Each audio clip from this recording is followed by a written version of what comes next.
Welcome back. This is Tony the TGR, and today I'm doing a little uh, on election implications. And some of this is a big old question of what are we doing in our overseas policy? Um, that said, we all know it's an election year, and elections bring out the most honest in all of us. Yuck. But like to explore some of these topics in a little bit of a detail, but I'm not going to lie, some of this is an oversimplification.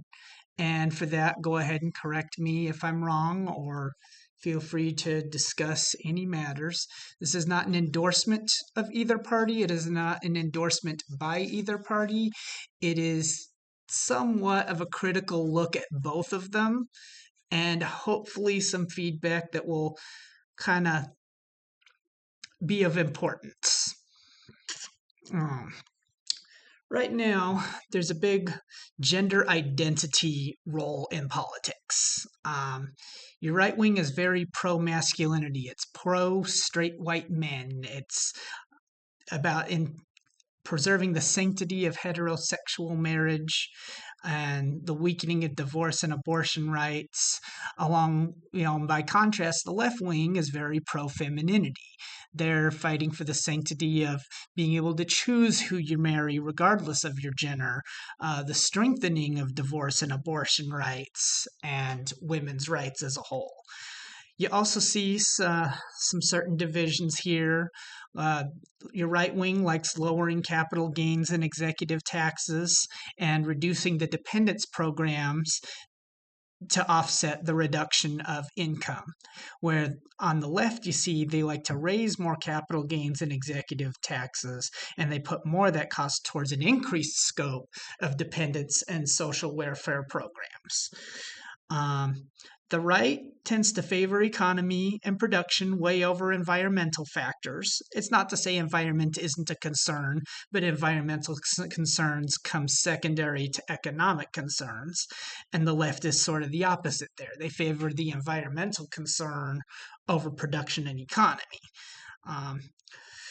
Though the right wing is against, they're making it, they call it national security, but ultimately they want to make it harder for people to immigrate to the country because they can leverage illegal people for more cheaper work. I'm not saying they themselves do, but a lot of aligned parties do that, and they want to reinforce the nationalistic border and sovereignty, mostly to that effect. The left is in favor of making legal immigration more accessible, but also they are in favor of expanding the rights of illegal immigrants who are being exploited and worked in America, and sort of like a double overcorrective measure. So that's sort of a good and a bad, but they kind of both come together in the same package. They both This is where they both a little different and a little the same. The right wing have policies that are practical at heart. The left wing has policies that are kind at heart, and they're both often very terrible in execution. Terrible in execution because they are terrible at finding long-term or unexpected consequences to the measures they passed. If there is a single critique that I would fire at both parties, is that the left wing sucks at cost efficiency and the right wing sucks at actual practical efficiency. They talk all the time about government being useless and then make it the truth.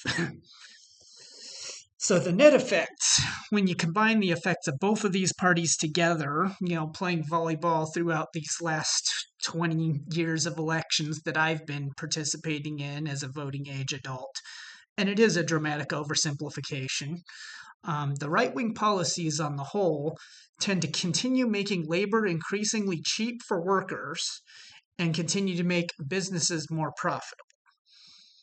The left-wing policies, on the other hand, tend to take your cost of living, your asset ownership, and your ability to be a company and make them more expensive.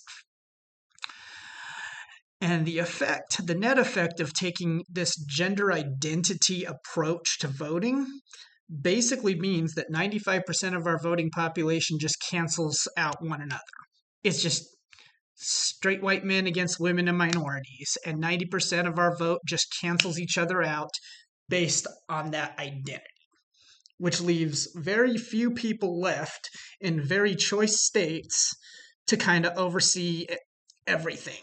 I don't know how many times we've had like election recounts in the particular southeast region of Alabama, Georgia, and Florida, but I would definitely say that that is not a invalid concern. Now, I'm going to tangent a little bit to what is our business with Syria, Ukraine, and the Middle East. Now, this is kind of taken from a bird's eye perspective of knowing people who know people, not entirely completely verifiable or sourced, but from what I've surmised of our affairs with these countries, they have a few very overlapping important things in common. A very close proximity to Russia and the production and distribution of energy and production related things such as oil and nuclear materials. That is a huge, gigantic focus of this. And I think the reason for this is that we currently have international treaties and agreements in place, partly for the sake of national security, but it's also to establish a global economic leverage as a result of this. We provide these countries with military support and defense of their regions from invaders. Said oil and nuclear resources in exchange are priced first and exclusively in United States dollars. You ever notice how oil on the stock market is always measured in United States dollars and not points or anything else? It's because that is the default. Any country who wants access to these resources has to conduct trade with the USA, and and we get to determine the terms of those trade agreements first. This is also why we, as a nation, can impose, let's say, oil sanctions on Russia for a breach of Olympic things, Olympic problems. It's effectively how we are policing the world, ultimately. So, a lot of the political implications of future policy making decisions overseas really falls on what kind of election we have this year. Now, from what I can tell, like tangentially through these second person goals, the left wing plan is to finish these contracts and treaties, to not renegotiate them, to not renew them, to just dispose of them entirely so that we can pull our military resources home, we can minimize presence and deployment to these foreign nations, and we can shrink the national spending on defense. Part of this plan is to dissolve the necessity of oil and nuclear energy through their green energy plans. You see this with the push for electric vehicles and a plan to literally illegalize fossil fuel-based vehicles in 2032 or something like that.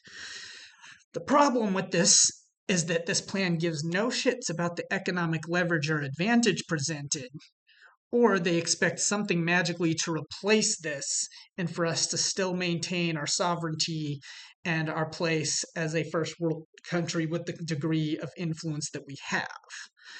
I'm uncertain whether this party is concerned with the Russian occupancy or seizure of these regions or their natural resources, or what that would mean as far as international conflict with them is concerned. Ultimately, they are driven by equality, but regardless of the consequences. This is where that bad in execution comes to play. They have no care over the consequences that this change would have. Now, what I've seen of the right-wing plan, not, plan or Project 2024 notwithstanding, that's its own hill of beans. But one thing I do see them solid in is they want to continue renewing these contracts as well as, renegotiate and continue to stabilize foreign dependence on these resources that we have all nearly exclusive access and have exclusive pricing to. Obviously, they want to continue recruiting and deploying military resources, both for that purpose and for reinforcing the border of Russia from expansion. And also, there is a very pro military value system that goes along with your right-wing party as a whole, where they just see that as part of your duty to your country, part of your development of your character. They might want climate neutrality as a goal, but I think they're less certain in their achievement of this compared to the left wing, who has that green energy push. Because again, if you push green energy, you release the dependence on these resources and you lose the leverage involved with them. I think their primary concern is with Russia and the Russian influences and economic consequences or implications of their invasion of these countries to the changes in global trade and to our access to these resources. They're ultimately driven by their advantage point over foreign countries, and particularly of our domestic competitors, our international competitors. But it's also driven regardless of the consequences. They have no real game plan for how to address climate change or how to address income disparity or anything like that. Which again, like, very practical at heart and very bad in execution, because both of these still leave us with problems. Insurmountably huge problems that a single man like me can't do anything about. Another particularly confusing and entangling point that I've noticed, and this is somewhat of a tangent to the rest of this, and it's the Black Lives Matter versus Blue Lives Matter debate. So the left wing is supposedly the main proponent of Black Lives Matter. And they're constantly citing gun safety as a concern to repeal the Second Amendment or to get it appealed or changed or amended, or basically to take away your guns. This is kind of in line with the fact that blacks are statistically 11 times more likely to die in a gun-related shooting than non-Hispanic whites and just about any other minority. But why is it that every time we get a left-wing majority, law enforcement seems to get more heavily armed and militaristic, they get more aggressive, and we end up having more and more black people hurt? You know? On the contrary, the right wing, supposedly a proponent of Blue Lives Matter. Now, I'm not entirely butting heads with these against each other, which is what you might expect me, but just kind of seeing the concerns. The right wing is constantly citing employer-employee relations and, the creation of jobs and development of economy as a concern to appeal or repeal the 10th Amendment, the right to bargaining, the right to collective bargaining. They're very much a union-busting party. But most law enforcement agencies are not only pro-union, they generally are union workers. And where does this line up? Also, strangely enough, every time we seem to get a right-wing majority, law enforcement tends to get more lax on organized crime and more committed to traffic enforcement and revenue generation. Which again, I could be completely off base, but this is just my weird sort of third-person perspective of these issues and how they play out, and how both of these parties seem to say one thing and do the complete fucking opposite. I can understand why it's incredibly confusing and frustrating, in particular, to deal with this matter.